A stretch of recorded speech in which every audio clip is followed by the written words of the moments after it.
it's all me.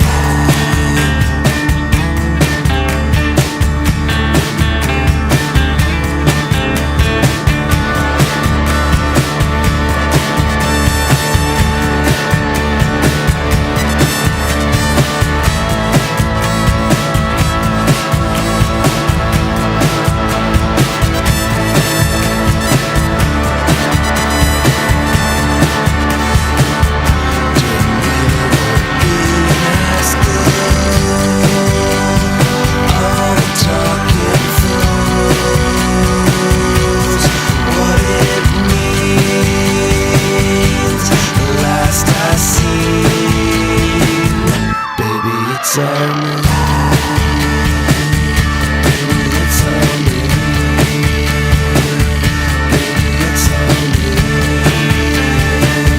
Baby, it's all me. Baby, it's all me. It's all me. It's all me. It's all me.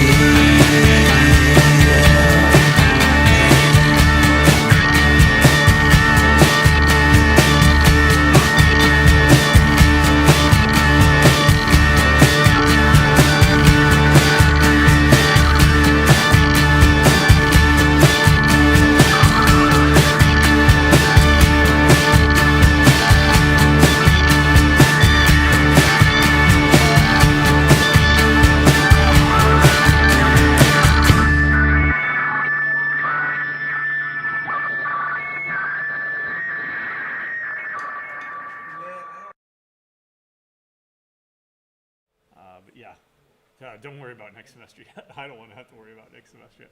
I actually am. I'm already setting up the grading, so I have to. Anyway, first exam looked like it's pretty good so far. We've only graded about a third of them, but the scores are very good so far, so good job.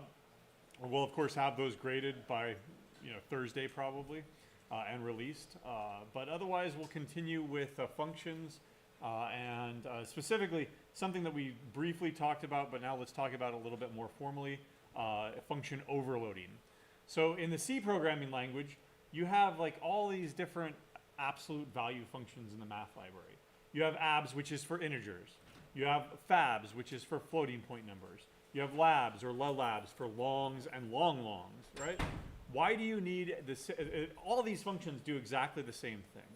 So why do you need so many different functions with so many different names? And the answer is because C doesn't support function overloading.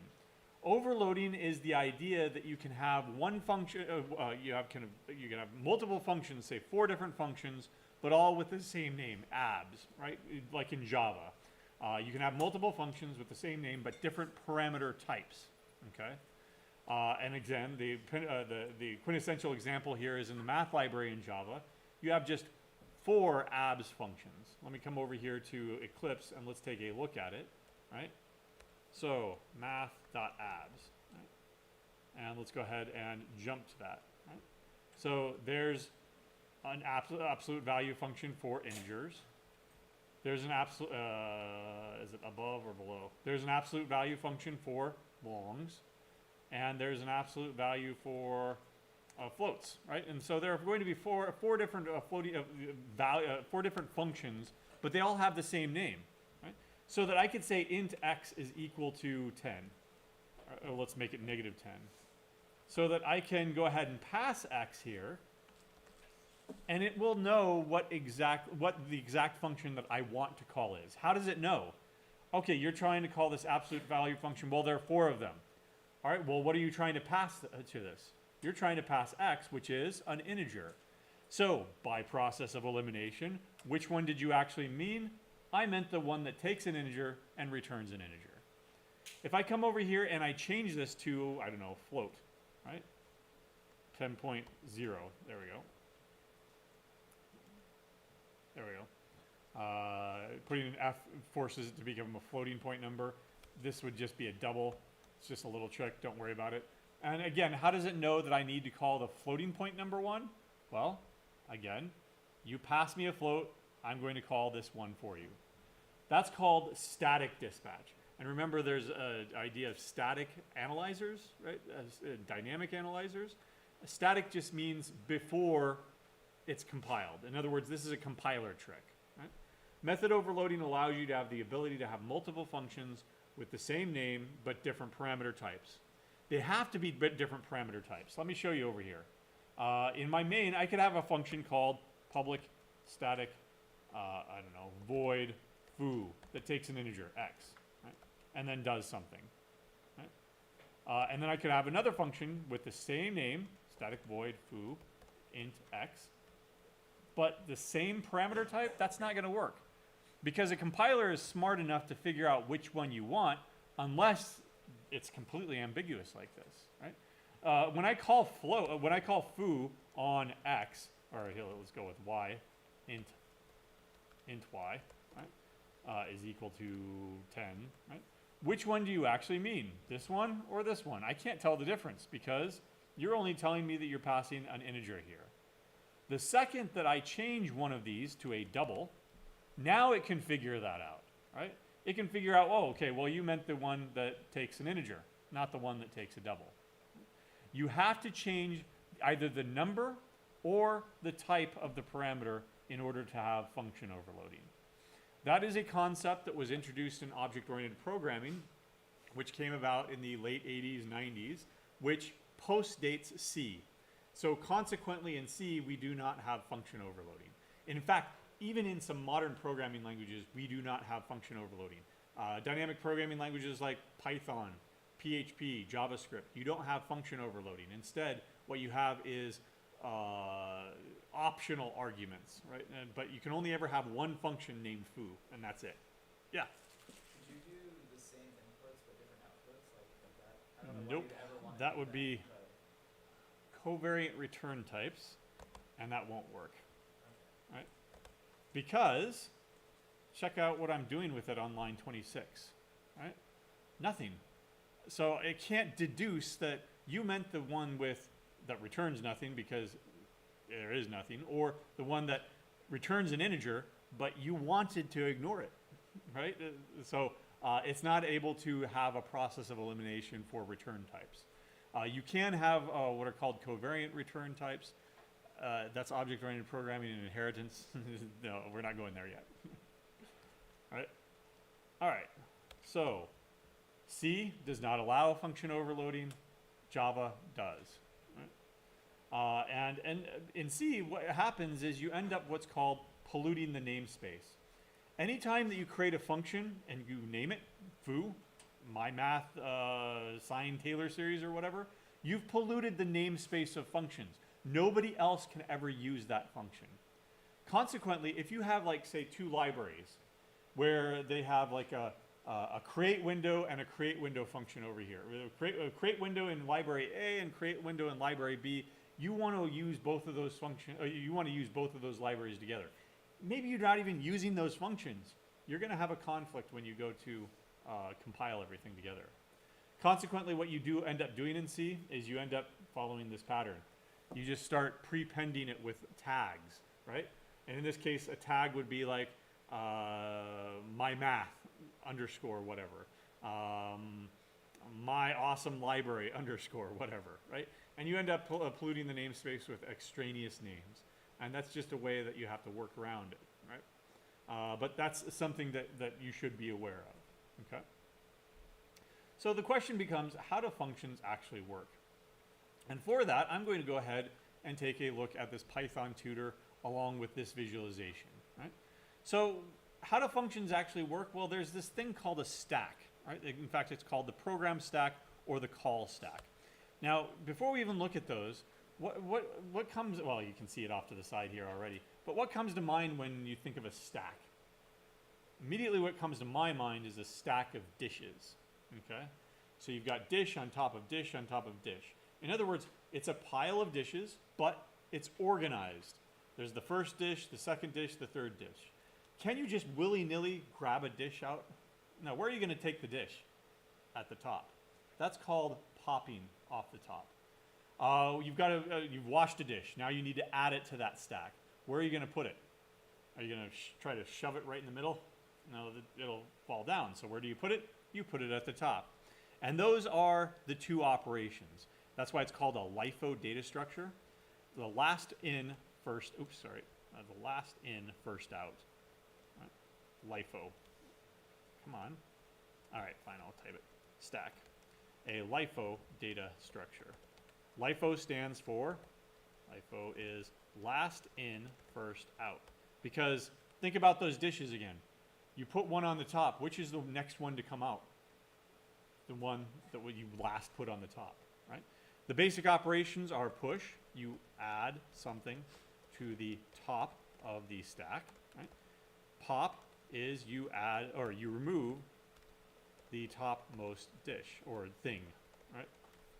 And the reason we call these push and pop, I've never found definitive evidence one way or the other, was because of dishes, right? Now, you don't actually have, go to the cafeteria, you don't actually have this tall stack of dishes that short people can't reach anymore. What do you actually have? You push it down into this spring-loaded mechanism, right? So you push this dish down and then this clip holds it in place. So that when you go to pull off the dish, a pop off the dish, what happens to that little clip? It makes a sound, pop, right? Something like that. That's my idea, right? So think about it as a LIFO data structure. So how is this relevant to functions? Every time you call a function, a new thing, a new stack frame is created and pushed on top of the stack, right? And that keeps track of local variables, right? Each stack frame keeps track of local variables, right, and parameters, right? And of course the code of where you are, right? Each time you return from a function, the stack frame is popped off the top, right? And so you end up right back where you started. Here's an example of some code here. Now, this is terrible code. Never do this. If you just want to find the average of two numbers, you add them together in one line and then you divide it in the same line by 2. Okay. What I've done here is I wanted to keep the example simple, but I wanted a function to call a function to call a function. So we're in a main here. We have local variables n and m, and then we want to compute the average by calling this function, passing n and m to it. Okay? Average takes over. It has parameter variables here, the inputs a and b, and it calls sum, which has a and b. It finally adds them together and returns. Right? Here's what the stack frames look like. Okay. Now this is growing up. This is how you should view these things.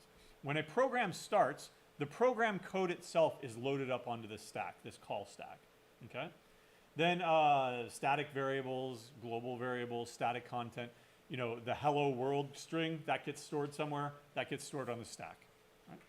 Then you have main. That's its stack frame. And we've got local variables, n, m, and average, or AVE, right? It also has a return address value here. It also has arguments or parameters, argv and argc. Main calls average, which passes in the arguments a and b, and it has a local variable y here. Did you see that? We created a local variable y. It only exists in that stack frame. Average called sum, right? And so you can see we've created stack frame on top of stack frame on top of stack frame. How do we get back to where we came from? Well, once sum is done executing, this entire frame gets removed and thrown away. Only the return value, 26 here, which is 13 plus 10, wait, sorry, I think I've got different numbers here. What is it? 13, and then 13, I'm not sure. What numbers do I have? Okay, I have 10 and 16. I thought it was 13. Sorry, 10 and 16, it is correct. There we go. But once sum returns, that stack frame goes away, okay? Once average returns, that stack frame goes away. So you have function, calling function, calling function, calling function. How do you know to get back to where you came from? Well, you just release all these stack frames. Think of it like Hansel and Gretel. Do you remember Hansel and Gretel? Right? They were forced to go into the forest and abandoned. They took a piece of bread with them. and they took off little pieces of bread, and they went, as they went, and they left them behind it. Now, they were eaten by the animals, of course, but if it had worked, we would have kept breadcrumbs. I started there, then I went to there, then I went to there, then I went to there. How do I find my way back? I just reverse it. I go back on all those breadcrumbs. And this is a perfect way of keeping track of those breadcrumbs. Main called average, average called sum, and so how do you get back? You just go back down the stack. Here it is in Python Tutor visualized. So we've got this stack frame here. In fact, it's labeled as the stack. The heap is another part of memory that we'll talk about later. But for now, we're going to focus on the stack. And it's got local variables, argc, argv. It's got n and m and average. Each one of these has question marks right now because we haven't set them. Once we set to 10 and 16, it takes on those values. We do not have a value yet for average because we're about to do is call that average function, passing in 10 and 16. A new stack frame is created. Now you'll just have to imagine that, take this and invert it. It doesn't really matter what the top or bottom is, right? This one is growing down. We usually think of stacks as growing up. But for this visualization, it's growing down. A and B receive the values 10 and 16 because they were passed. We call this passing by value.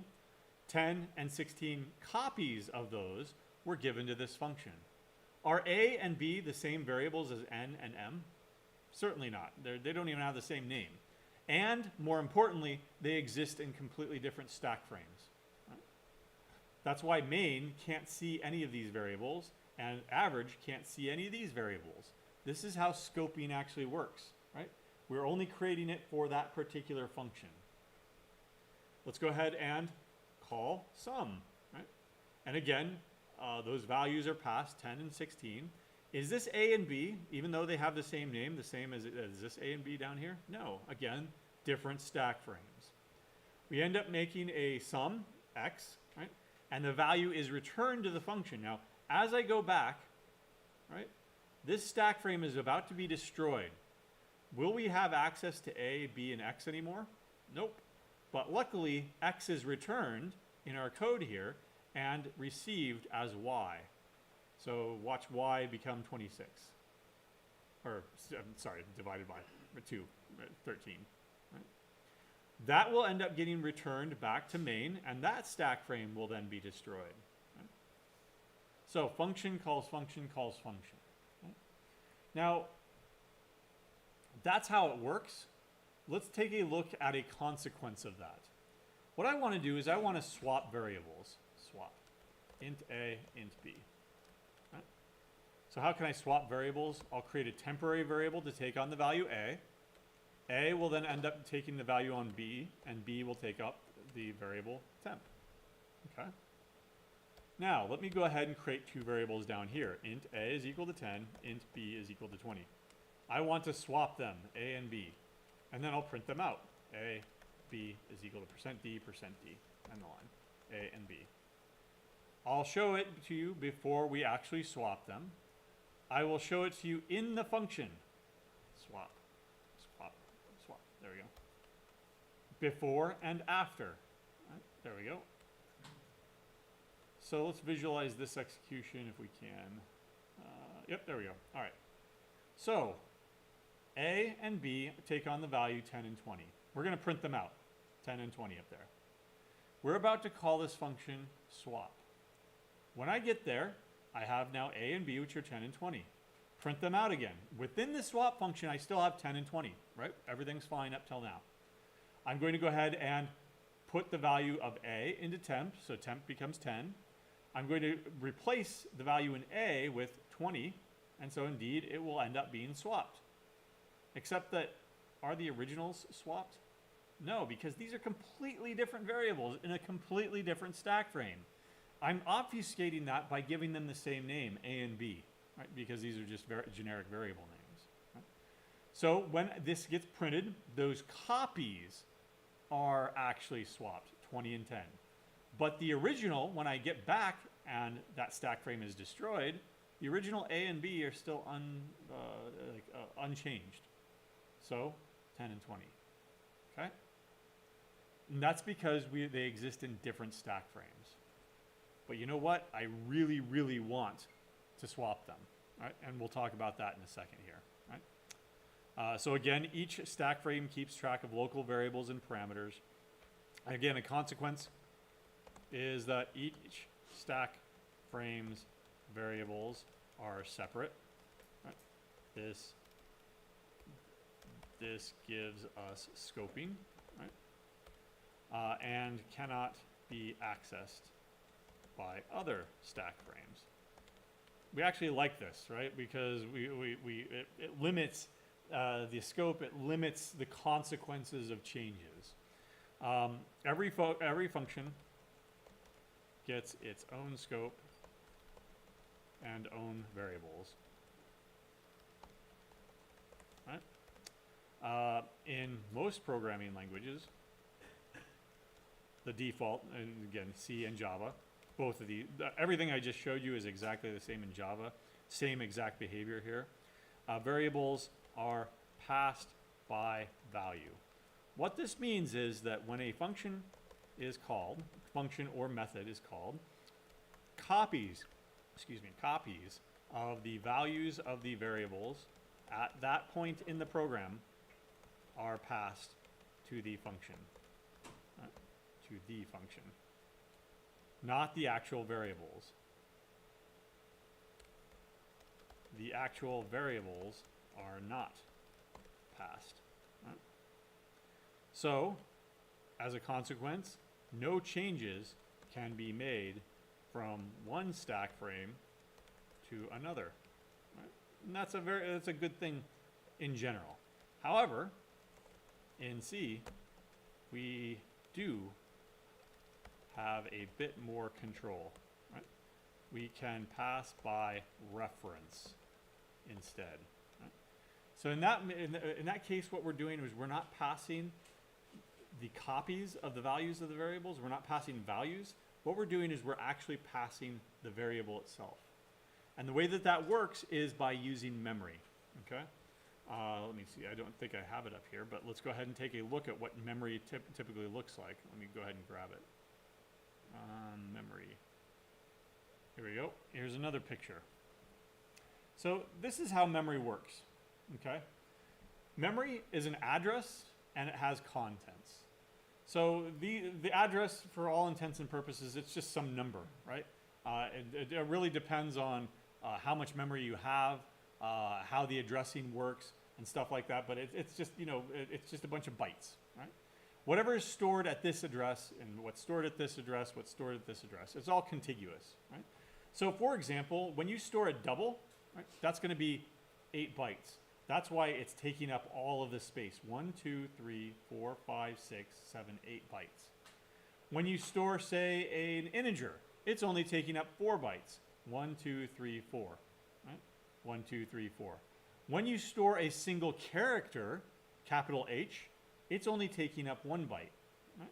So consequently, you can store bytes, you can store characters, you can store integers, you can store doubles. Everything gets stored somewhere at some address. Okay? So it's like a house has an address, but the people living in the house, that's the contents of the house. Okay? And when we, normally when we program, we're always accessing the value. So when I say something like, and let me come over here to our C code.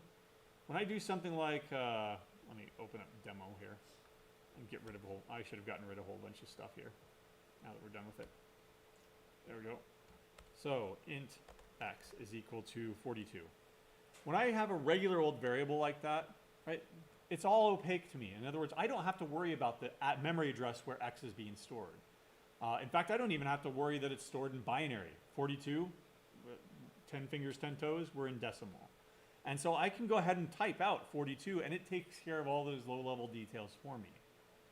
What address is it stored at? In fact, when I print this, printf, x holds the value, %d, and the line, and I will print it out. Here's a trick to find out where it's actually stored in memory. Printf, x is stored at memory address, %p. We'll understand that in a second here because what we're going to do is pointers, and p stands for pointer. And I'm going to have an ampersand x. Hey, that looks familiar. Where have we seen that before? Scanf, right? Scanf, what we were doing was we were slapping on an ampersand in front of it in order to get the memory address of that variable so that we could pass it by reference. Right? We'll understand that a little bit deeper here in a second. Let me go ahead and compile this though. GCC demo, there we go. Run this, there we go. X holds the value 42. X is stored at this memory location, which is completely meaningless to us, right? It's just a memory location on this computer. In fact, if I run it a second time here, I'm 99% sure that it will not print out the same value. And it doesn't. Why? Well, okay, so the program ran at one point and it was loaded up at some memory address, right? Then when it runs again, is it highly likely that it's going to get loaded up in this exact same spot in memory? No. Consider everything that's going on in the background of a computer. In fact, do I have HTOP? Nope. I have top though. Like, look at all of those processes that are running at any one time, right? Some of them are, wow. This one has 21 gigs of virtual memory. That's probably the operating system of some sort. Otherwise, very few of them are actually using too much CPU time at any one time, or actual memory, or whatever. Here's Bash. I think I'm root. No, I'm not root. I'm Ubuntu. So there's my Bash script that I'm actually running. I don't know what T is. That's a good question. What is T? Man, T. Which T? All right, let me run T. Okay, I don't know what you are. So I shouldn't be messing around with things I don't know what they are. But oh well. Curiosity killed the cat, right? Whatever T is, we'll find out. I'll have to look that up later. But it's not telling me what it is here. In any case, we've got things being loaded up in memory, destroyed, programs ending, and changing memory, allocating memory. In other words, memory is being swapped out thousands of times every second. The probability that my program gets loaded up in the exact same memory location every single time is actually extremely low, right? And so each one of these is going to have a different memory address on each run. Right? All right, so that's how memory works. How do we access that memory, right? Again, everything is stored in memory. Memory consists of an address, right? That's location, and its contents, the actual data stored in memory. And whether it's an integer, a double, or a single character, or whatever, right? In C, you can access memory directly using pointers. Right? And pointer is exactly what it says in the box. It's pointing to something. It's pointing to a memory location. That variable over there, right? A variable type that points. It literally is pointing. In fact, when we look at the visualization in the Python tutor, it has an arrow. It's simply just pointing to a memory location. Points to a memory address instead of the contents of memory. And again, those two things are separate. We've got an address, and then we've got the contents. And over here, when I was running the program, we have the contents, and then there's the address that it's stored at. Right? These two are, but at the end of the day, guess what? What is 42? 42 is a number, right? It's just a bunch of zeros and ones. At the end of the day, what is this thing? It's just a number. It's just a bunch of zeros and ones. Because that's all that it can ever be in a computer. It's just a bunch of zeros and ones. So it really doesn't matter what's stored in there. It's going to end up being, just a bunch of binary stuff, right? So let's see. To create a pointer, you use the star value. Right, so for that, let me come over here to our actual demo here. And let me go ahead and come down. This is a regular old variable. Regular old variable declaration. There we go. And what I'm going to do is now create a pointer variable using stars. Int ptr to x. Now that would look like a normal variable there. So what I'm going to do is I'm going to put a star in front of it. Okay? Now you can get away with getting rid of all this white space. You can add more white space. This is what I will typically do though, right? That I will attach the asterisk, the star, to the name of the variable here. Right? At this point in the program, what does ptr to x, and that's ptr pointer to x, point to? What is it pointing to? Who knows?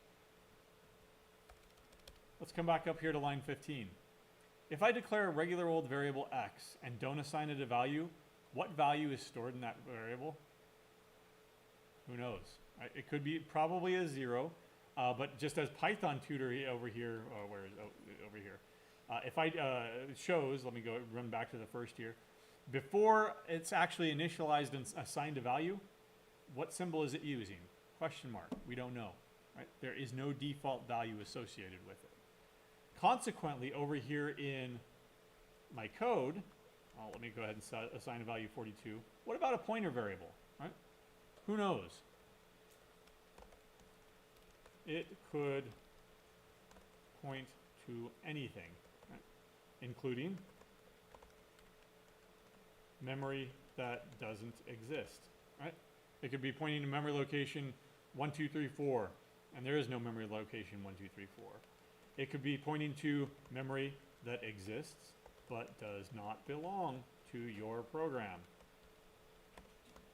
Do you remember back when we forgot the ampersand with scanf? That's exactly what was happening. It was probably pointing to memory locations that either didn't exist or didn't belong to our program. What happens when you try to access memory that doesn't belong to you? Do you remember what happened when you forgot the ampersand? A segmentation fault. Segment of memory, there was a fault with it because you were trying to access memory that didn't belong to you. That's a huge security risk.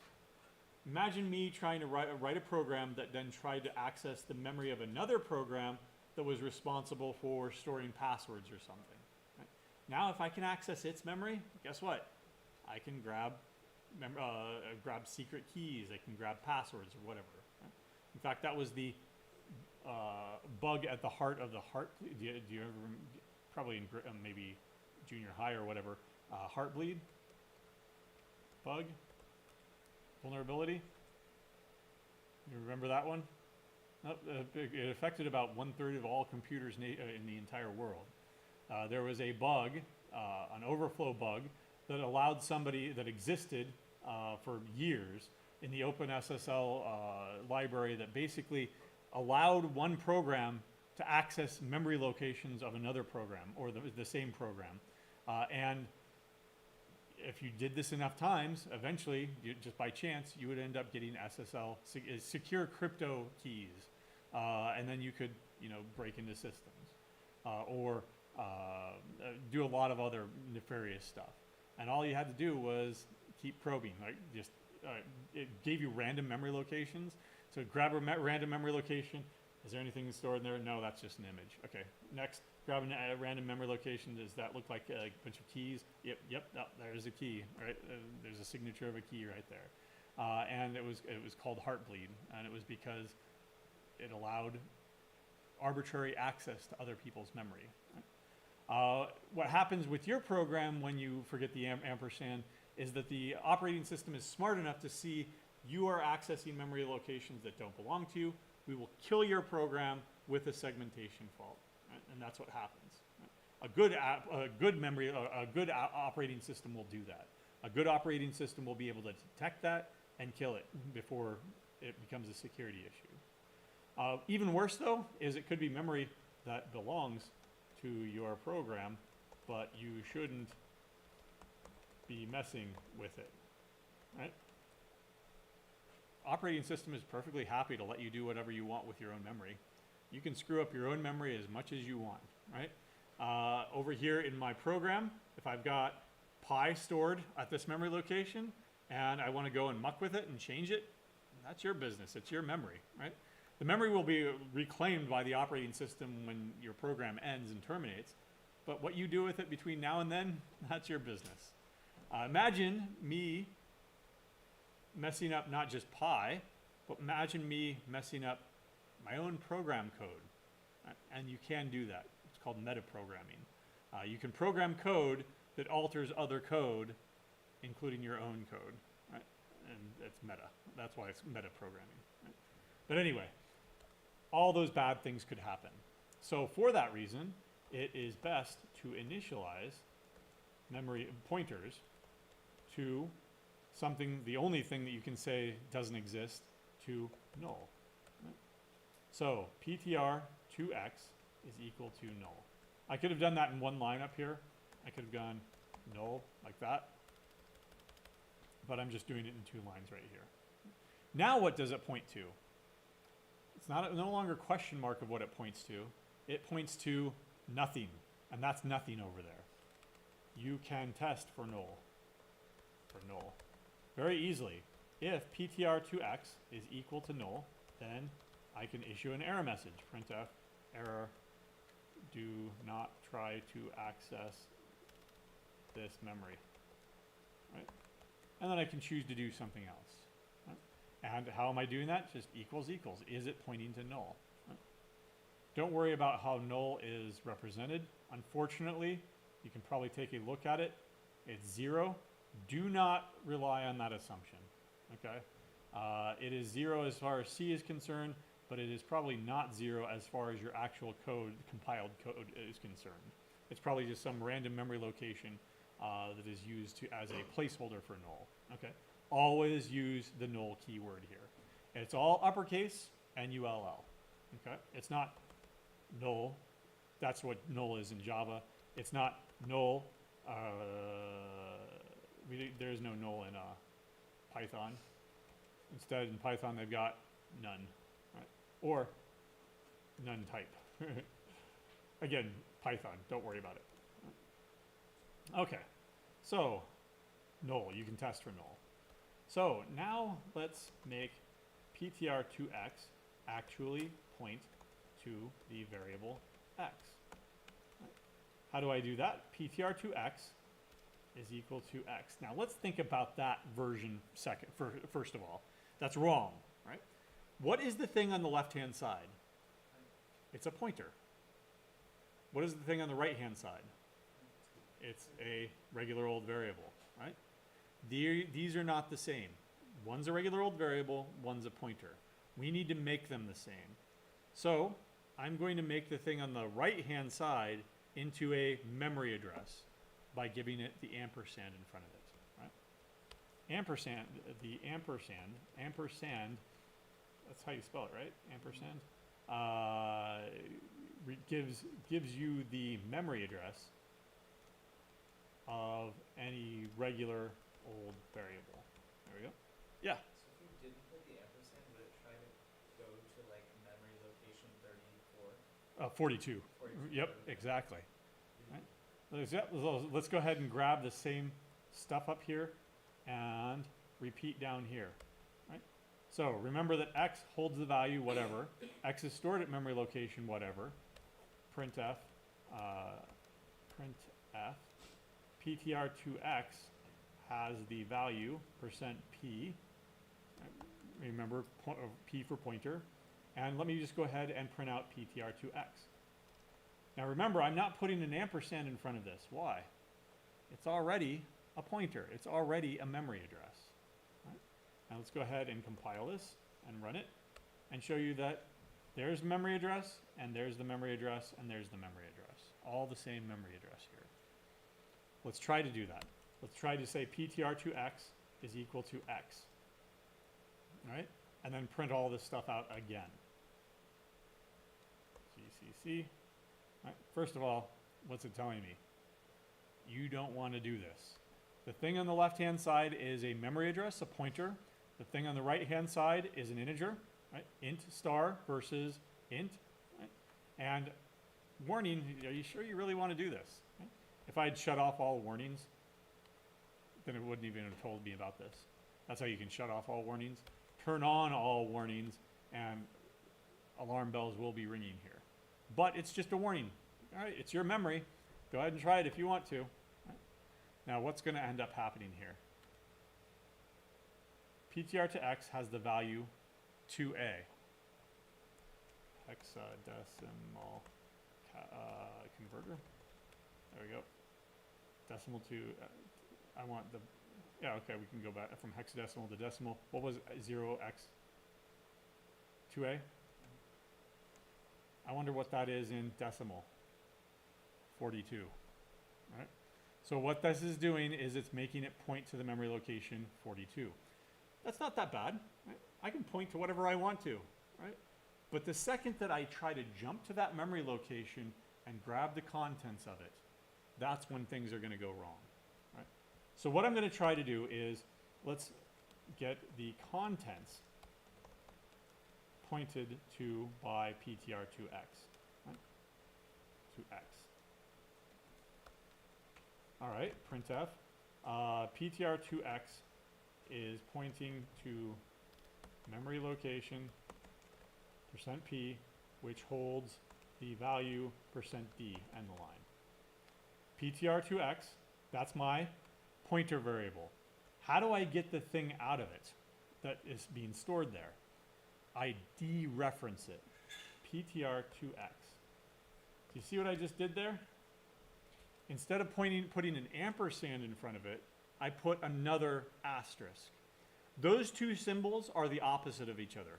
Plus and minus, those are the opposite of each other. If I go plus A and then minus A, I'm just going back to the original. Multiplication and division are the same, almost, right? These are also opposites of each other. The star operator and the ampersand, they can go back and forth. So if I put a star in front of this, an asterisk, I am dereferencing it and treating it like a regular old variable. Again, all right, go ahead, try it, man. And what's going to end up happening? There. It is pointing to memory location 42. Right? If you try to access memory location 42, that doesn't belong to you. The operating system says, no way, that belongs to somebody else, or it doesn't exist, or whatever. Segmentation fault. That segment of memory is not allowed to be accessed by your program, and therefore we're going to kill it. Right? We'll fault it out. So, be careful, right? You cannot point to arbitrary memory locations. You cannot point to arbitrary memory locations. For example, you can't say PTR2X is equal to 101, right? Memory location 101, right? Again, that might not even exist, right? Certainly if I put in like negative 101, memory locations are, it's going to interpret that as an unsigned integer, so it's going to be very, very large, right? And again, you can't do that, right? Okay? Attempting to do that will result in, hopefully, a segmentation fault. So I'll put all this in the notes to make sure we have it. And there are some comment, here, let me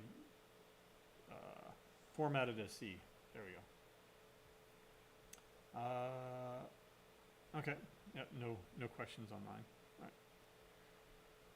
right. Okay, so in sum, right? You can create a pointer variable by using the star, right? When you create a pointer variable, the pointer type must match what you want it to point to. So for example, this would be bad if I did something like this. Int star A, or int A is equal to 42, and then double star P is equal to ampersand A. Now why is that bad? How many bytes does an integer take again? 4. When I have a pointer to a double, it's expecting there to be how many bytes? 8. That would be like me trying to make an integer pointer point to pi over here. In other words, it's only going to point to this chunk of memory. Right? And what's the interpretation of that chunk of memory? It's certainly not 3.14159. Right? Or versus if I want to have a double pointer point to this thing right here, it's going to bleed over into this memory right here. And it's not going to be 3231, whatever it is, 32 million something, right? It's going to be 32 million and then whatever else, these bytes are right here. It's going to be garbage. It's going to be gobbledygook, right? It's not going to have any interpretation there whatsoever. Let's see that in action. I'm going to go ahead and get rid of all this. Let me go ahead and create two variables here. Int a is equal to 42, int, or double b is equal to 3.14159. There we go. And let me go ahead and create an integer pointer here, p, and I will make it point to b. Now let's print out the contents. Printf p %p of the memory location %p has value %, and then we'll try to interpret it as d because it's an integer. So p and then dereference p. Now it's pointing to b, right? So it should be pointing to 3.14159. Come on, get rid of this. TCC, all right, just warnings. But negative 26631,570, it's just garbage, right? Why is it garbage? Because it is pointing to half of the memory of this 3.14159 and trying to interpret it as an integer. Likewise, if I did this, double p, and I make it point to a, and then change this to f. Again, warnings all over the place, but it's certainly not going to be 42. Wow, it's just a bunch of garbage, right? So making things point to things really is, you need to get everything correct, right? You can't have, double pointers point to integers or integer pointers point to doubles. They've all got to be, correct. Also in summary, placing an ampersand in front of a regular old variable gives you the memory address of that variable. You can manipulate the contents of that variable through its pointer, right? So for example, I can say, let's get rid of this, int p is equal to a. What I can do is I can say that make the contents that p points to change to 101. In other words, I want to change it from 42 to 101. You can just do this. I don't want to do that. I want to do it fancy. I want to say whatever is stored in memory location p, make it equal to 101. Printf a is now equal to %d and the line a. We'll talk about the syntax here in a moment. But you can see that it goes from 42 to 101. Now, how did that work? I dereferenced p. I made it into a regular old variable. Basically what happens here is I'm changing this to a because it's pointing to a, right? So why get fancy? We could have just done a is equal to 101, right? But now we can solve that problem that we started out with, that swapping. Right?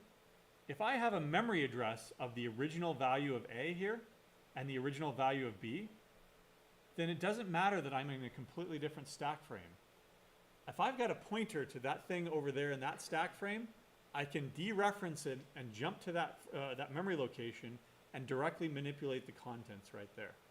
Right? And so I would be able to swap. We only have 3 minutes, so I'll show you how to do it, and then we'll look at it in more depth next time. I changed these to pointers. Right? Let's go ahead and get rid of the print statements. Who cares? Right?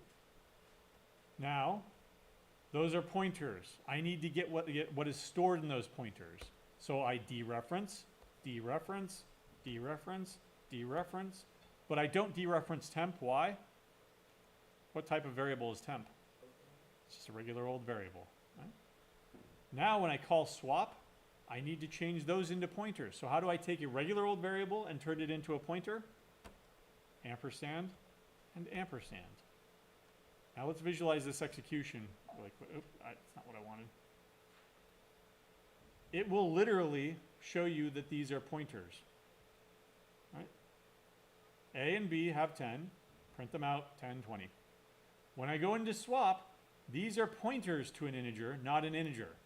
And so it receives two arrows. It's referring to A and B respectively. So that when I dereference it, I jump to this memory location, grab 10, and put it into the temp variable here. When I dereference A, I jump to that memory location so that I can put 20 in it. Did you see that up there, the original? When I jump to dereference B, I jump to that memory location and I directly manipulate the contents of that memory. So now the originals are swapped. This opens up a whole new possibility in C. We don't have to use return types anymore.